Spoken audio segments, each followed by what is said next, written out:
उत्तरकाशी सुरंग में फंसे सभी 41 श्रमिकों को बाहर निकाला गया है। ये रेस्क्यू ऑपरेशन काफ़ी चुनौतीपूर्ण रहा है। कई असफलताओं के बाद आखिरकार टीम को सफलता मिली और सभी मजदूरों की जान बची। टनल में फंसे एक श्रमिक ने पूरी घटना के बारे में बताया है। इन 17 दिनों में उन्होंने फ़ोन पर लूडो खेलकर समय बिताया है। जी हाँ, लूडो खेलकर फ़ोन पर समय बिताया है।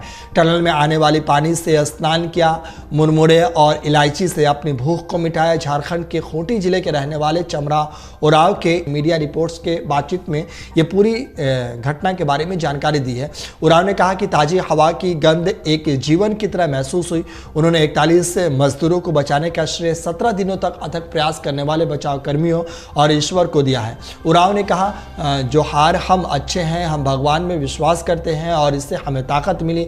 हमें भी विश्वास था कि 41 लोग फंसे हैं तो कोई ना कोई हमें बचा लेगा। मैं अपनी पत्नी से बात करने के लिए इंतज़ार कर सकता था।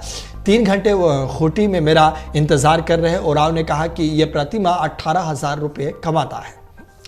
उरांव ने उस दिन की घटना को याद करते हुए कहा कि वो 12 नवंबर की सुबह काम कर रहे थे, तभी उन्होंने ज़ोरदार आवाज़ सुनी और मलबा गिरने देखा।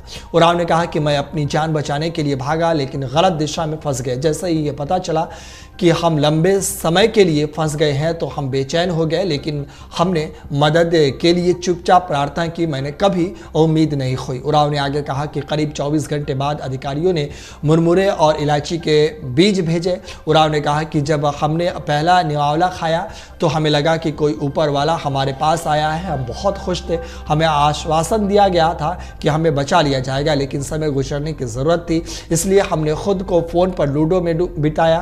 फ़ोन चार्ज करने के लिए बिजली की सुविधा थी, नेटवर्क नहीं होने के कारण हम किसी को कॉल नहीं कर सकते थे। हमने आपस में बात की और एक दूसरे को हौसला अफजाई की। ये पूछे जाने पर कि वह फ्रेश होने के लिए क्या करते थे, उरांव ने कहा कि हमने प्राकृतिक पहाड़ी पानी का उपयोग करके स्नान किया। फ्रेश होने के लिए हमने एक जगह तय कर ली थी। उरांव ने कहा कि यह शारीरिक और मानसिक रूप से स्वस्थ है। अब वह घर पहुंचेंगे और तय करेंगे कि वह आगे क्या करेंगे। दूसरी ओर झारखंड के ही एक दूसरे श्रमिक 26 वर्षीय विजय हीरो के परिवार को यकीन हो नहीं पा रहा है कि वह उनके सामने खड़े हैं। उनके भाई रॉबिन ने कहा कि विजय ने एम्बुलेंस से मुझसे बात की थी, वो बहुत खुश था। उन्होंने मुझसे कहा था कि चिंता न करें, वो अच्छी स्थिति में है। हम दोनों शिक्षित हैं, हम झारखंड में नौकरी पाने की कोशिश करेंगे, लेकिन अगर हमें पैसे की ज़रूरत होगी तो हम कहीं और कम जोखिम वाली नौकरियां तलाशेंगे। और इस तरीके से मजदूरों ने अपनी खुशी बयां की परिवार वालों के साथ, और परिवार वालों ने मीडिया के साथ ये खुशी बताई है।